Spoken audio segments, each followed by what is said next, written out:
नजर drama serial बेईबाजी की आज की वीडियो बहुत दिलचस्प है, पूरी देखिएगा। चैनल को सब्सक्राइब नहीं किया तो सब्सक्राइब जरूर कर लीजिएगा। जमाल काफी उदास होता है। बेईबाजी कहती है, जमाल क्या बात है, तुम्हारी तबीयत तो ठीक है? अजरा की वजह से परेशान हो? बेटा अगर ऐसा है तो उसे घर ले आओ। देखो औरत के बगैर घर नामुकम्मल होता है। अजरा की अम्मी का फोन आया था, अजरा बीमार है। जमाल कहता है, अम्मी आपको पता नहीं कि वो कितनी ड्रामेबाज औरत है। शराफत तो उसके करीब से भी नहीं छूकर गुजरी, मकारी कूट कूट कर भरी हुई है। कोई बीमारी नहीं है, बस आना चाहती है। बेईबाजी कहती है, तुम्हें कैसे पता चला? जमाल कहता है, आपको फोन करने से पहले उसने मुझे भी फोन किया था। जब बात ना बनी तो उसकी माँ ने आपको फोन कर दिया। अगर वो फिर आ गई तो सबकी जिंदगी एक बार फिर अजाब बना देगी। मैं सब कुछ बर्दाश्त कर सकता हूँ, मगर जो उसने आपके साथ किया वो उसकी तो उसे मरने के बाद भी माफी नहीं मिलेगी। बेईबाजी कहती है, नहीं बेटा ऐसे नहीं कहते, बीमारी किसी को भी आ सकती है। अजरा को हमदर्दी की जरूरत है। उसने जो कुछ किया उसकी वो खुद जिम्मेदार है। अल्लाह देख रहा है ना। जमाल खामोश हो जाता है। जमाल कहता है, अम्मी आपसे एक और बात करनी थी जिसने मुझे बहुत परेशान किया हुआ है। मेरी तो नींदें उड़ गई हैं। कल मुझे प्रॉपर्टी डीलर मिला था जिसने ये मकान किराया पर दिलवाया था। वो बता रहा था कि नसीर के साथ बहुत बड़ा धोखा हो गया है। रक्षी और उसकी मां नसीर का सब कुछ लेकर फरार हो गए हैं। नसीर अपने फ्लैट और सारा जेवर भी रक्षी और उसकी मां के हवाले कर चुका है। उन्होंने फ्लैट को बेच दिया। बेईबाजी लंबी सांस लेती है। यह तो होना ही था।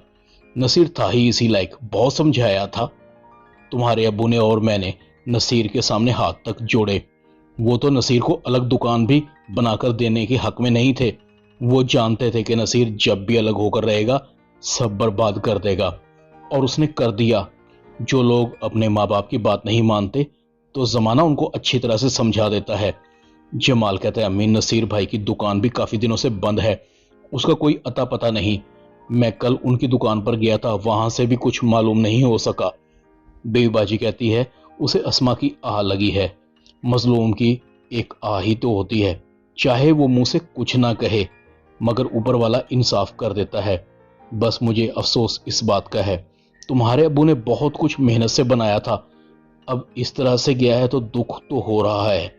मगर नसीर तुम्हारा भाई है जमाल, उसे अकेले मत छोड़ना। इतने में वलीद भी आ जाता है, भाई वो आपसे एक बात करनी है।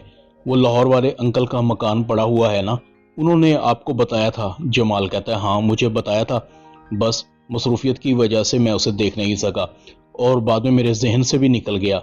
वलीद कहता है, भाई आपका क्या ख्याल है, वो मकान हम खरीद लें?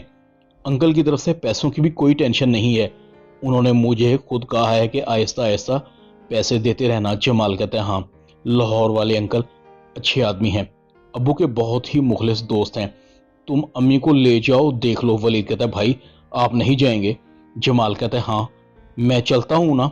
ये कैसे हो सकता है कि तुम कोई चीज लो और मैं उसे ना देखूं, बल्कि उनका घर तो हमारे पुराने मोहल्ले में है, इसी बहाने अम्मी भी सबसे मिल लेंगी। बहुत दिनों से किसी से मिली नहीं होंगी। नसीर भी एक होटल में बैठा हुआ था, खाना खा रहा था, बहुत अपसेट था। उसे बार बार अस्मा का ख्याल आ रहा था। मैंने अपने हाथों से अपना सब कुछ बर्बाद कर दिया। अस्मा भी खुला के लिए केस दायर कर चुकी है, क्या करती बेचारी। मैंने से मजबूर ही इतना कर दिया था। ना मैंने कभी अस्मा को चाहा, ना कभी अपने बेटे को अपना बेटा समझा, उसे तो गोद में भी नहीं लिया, ना ही कभी अस्मा को अपनी बीवी होने के हकूक दिए। मैंने तो उसकी चीजें, उसका जेवर भी रक्षी को दे दिया। मैं इसी सलूक का मुस्तहिक था। किस मुंह से अस्मा के पास जाऊंगा? क्या वो मुझे माफ कर देगी? मैं उसे हाथ जोड़कर माफी मांग लूंगा। अम्मी है ना, वो अम्मी की बात कभी नहीं टालेगी, मगर अम्मी का सामना, जमाल भाई का सामना कैसे करूंगा मैं? अजरा की बीमारी ने भी बढ़ना शुरू कर दिया। आंखों के इर्द गिर्द हल्के पड़ने शुरू हो गए। अजरा के नजदीक उसकी मां तक नहीं थी। अजरा को एकदम अपने बच्चों का ख्याल आता है। जब अंबर उसे कह रही थी, अम्मी आपके जाने से कोई फर्क नहीं पड़ा और ना ही अब्बू ने आपको याद किया है, उमर शाहजेब के साथ खेल रहा है और मैं भी फोन रखती हूं, अगर किसी ने मुझे आपसे बात करते हुए देख लिया तो बहुत बुरा होगा। अजरा की आंखों में आंसू आ जाते हैं। अजरा ख्याल देख रही थी, जिस तरह से जमाल ने उसे घर से निकाला था, रखें अपनी बेटी को अपने पास। मैं भी इसे धक्के देकर निकाल सकता था, मगर मेरी मां की तरबियत ने मुझे ऐसा नहीं करने दिया। अजरा ने जिस तरह से बेबी बाजी को घर से निकाला था और बेबी बाजी कहती रही, अजरा मेरे बुढ़ापे का ख्याल करो, मैं कहां जाऊंगी। और अजरा कह रही थी, जहां मर्जी जाएं, मैंने सारी उम्र आपकी खिदमत का ठेका नहीं उठा रखा। अजरा को फौरन अपनी माँ का ख्याल आता है, काश अम्मी आपने मेरी तरबियत बचपन से ही अच्छी की होती, मुझे मेरी गलती पर टोका होता। जो थप्पड़ मुझे जमाल से पड़ा था, काश एक ऐसा ही थप्पड़ आपने मुझे भी बचपन में मार दिया होता। मुझ में तो इंसानों वाली कोई बात ही नहीं थी। अब तो मुझे मेरा खुदा भी माफ नहीं करेगा। अजरा के कमरे में उसका भाई आता है। अजरा अपने भाई को देखकर बहुत खुश होती है। तुम दोनों मेरी खैरियत मालूम करने आए हो ना? मुझे तुम दोनों का आना बहुत अच्छा लगा। अजरा का भाई खामोश था। अजरा की तरफ पैसे बढ़ाता है। ये तुम्हारे हिस्से की रकम है, मैंने ये घर बेच दिया है। तुम्हें अपना हिस्सा चाहिए था ना? ये लो अपना हिस्सा, हम कल ही इस घर को खाली कर देंगे। अजरा के 14 तबक रोशन हो गए। बचा तो पहले ही कुछ नहीं था, अब तो मेरे सर से छत भी जा रही है। वकार, मैं इन पैसों को लेकर क्या करूंगी? देखो, मैं तुम्हारे साथ रहूंगी, मैं तुम्हारी इकलौती बहन हूं, तुम्हारे सिवा मेरा इस दुनिया में कोई नहीं है। वकार कहता, प्लीज बाजी, आप अपना बंदोबस्त कर लें, चाहे तो जमाल भाई के घर चली जाएं, वो बहुत बड़े दिल के मालिक हैं। उनकी अम्मी और जमाल भाई, मुझे यकीन है कि वो जरूर आपको माफ कर देंगे। अजरा की आंखों से आंसू जारी थे, उसका दम घुट रहा था, आंखों के सामने अंधेरा था। उसने क्या छोड़ा? उसको हर किसी ने छोड़ दिया। वासिफ भी वापस आ जाता है। फरहत काफी उदास लग रही थी। वासिफ कहता है, फरहत तुम्हें कोई परेशानी है? कुछ कहना चाह रही हो? फरहत कहती है, वासिफ मैं कितनी खुदगर्ज हो गई थी, ये मुझे तुम्हारी बीमारी और तुम्हारे जाने के बाद इल्म हुआ। अपनों के बगैर कुछ भी नहीं है। तुम्हारे घर में कितनी रौनक हुआ करती थी, तुम्हारी अम्मी, तुम्हारे अब्बू और वलीद सभी तो थे। मुझे वो फार्म हाउस की पिकनिक नहीं भूली, बहुत मजा आया था।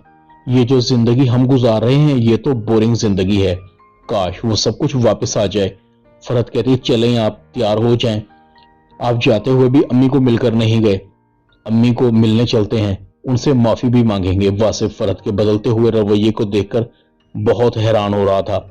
जमाल नसीर को भी वापस ले आता है। अजरा भी माफी मांगने के लिए आ जाती है।